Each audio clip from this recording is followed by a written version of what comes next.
Okay, so picture this. You're watching drone footage, right? And there's someone clearly alive down at the bottom of this massive, huge ravine, waving a flashlight, shouting for help, moving around.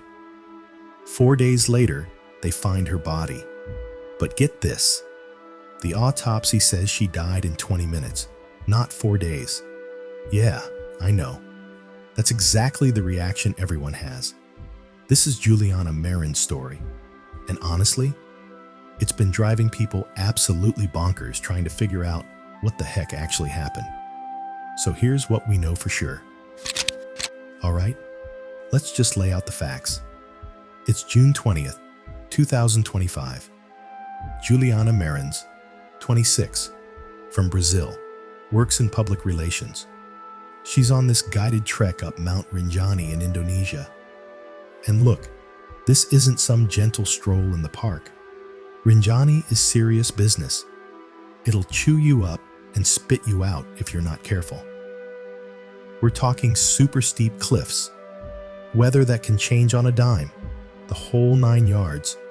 So, Juliana's wiped. She tells her group she needs a breather. And this is where it gets really weird. They leave her alone for over an hour, at night, on a mountain that's practically trying to kill you. She ends up falling about 300 meters down this ravine. Just to give you some perspective, that's like falling off the Eiffel Tower. Let that sink in.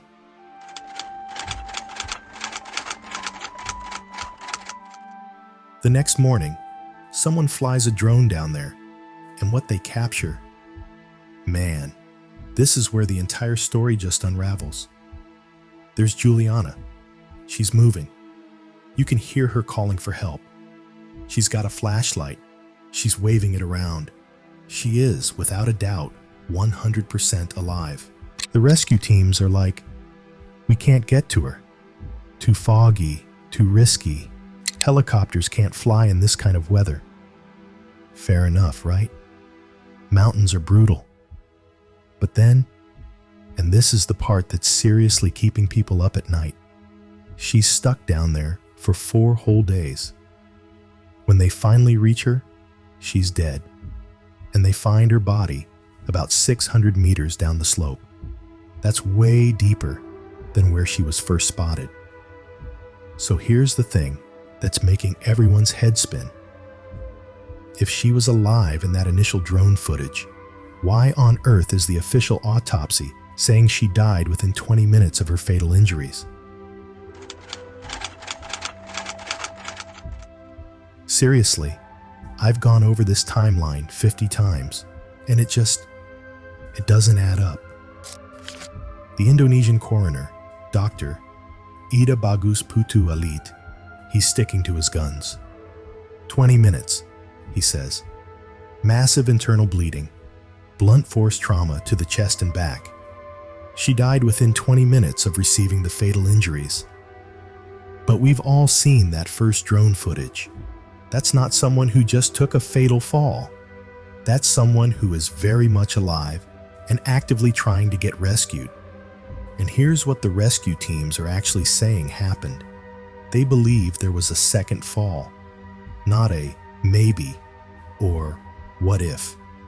They're saying she likely survived the first fall, got spotted by the drone, but then had another fall that unfortunately killed her. That's why she was found 600 meters down instead of the 300 where she was initially seen. So, the 20 minutes the coroner is talking about, that's from when she took the fatal injuries in the second fall, not from the original fall that left her calling for help. It's a critical distinction. Can you even imagine being Juliana's family? You're sitting in Brazil, getting all your information from news reports and social media. Your daughter is on this mountain. There's footage of her alive, and then suddenly she's dead, and everyone's giving you different stories about when and how. Of course they're asking questions. Of course they want answers that actually make sense. The rescue guy, Mohammed Shafi, He's saying they did absolutely everything they could. The weather was terrible. The terrain was impossible. They got there as fast as humanly possible. And you know what? I believe him. But I also totally get why the family is like, really? 4 days? And that's the best you could do?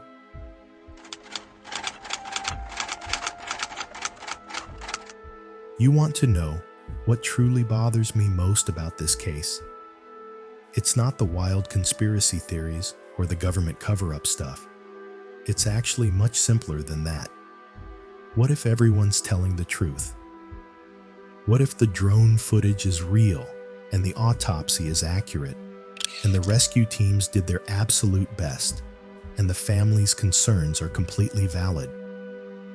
What if she survived that first fall, was spotted alive in that footage, but then had that second, fatal fall that killed her in 20 minutes?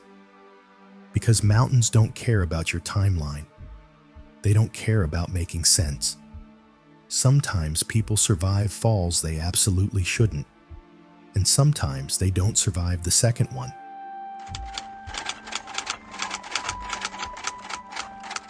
So, obviously, the family wasn't exactly thrilled with the Indonesian autopsy. They brought Juliana back to Brazil and had their own experts take a look. The Brazilian Institute of Legal Medicine did their thing on July 2nd.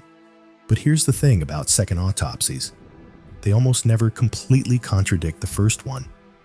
They might say, actually, it was 30 minutes instead of 20. Or, there was also this other injury we missed. But the basic cause of death? That usually stays the same.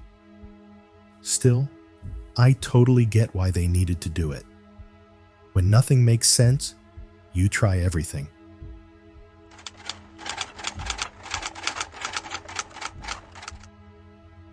You know what I think this story is actually about? It's about how we handle tragedy when it just doesn't follow the rules. We crave clean answers. We want someone to blame, or a clear timeline, or at least a story that makes sense when we tell it to other people. But sometimes, and this is the part that really sucks, sometimes terrible things happen, and there's no satisfying explanation. Maybe the rescue teams are right about the second fall. Maybe Juliana survived that first 300-meter drop, got filmed calling for help, then later slipped again and fell another 300 meters to where they found her. Maybe the autopsy timing is right, 20 minutes from the fatal injuries. But those fatal injuries happened on day 3 or 4, not day 1. Or maybe there's something else entirely that we're completely missing.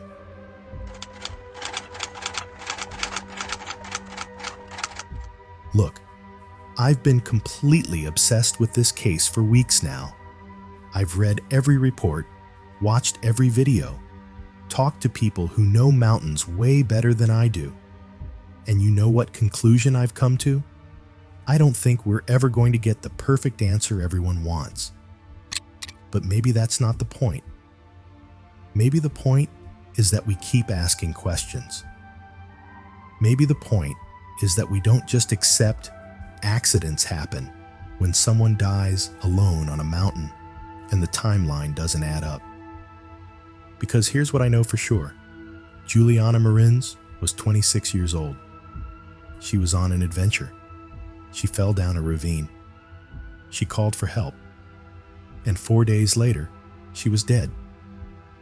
Everything else? Everything else is just us trying to make sense of something that might not make sense. And honestly, maybe that's exactly what we should be doing. Because the questions aren't going anywhere, and neither should we.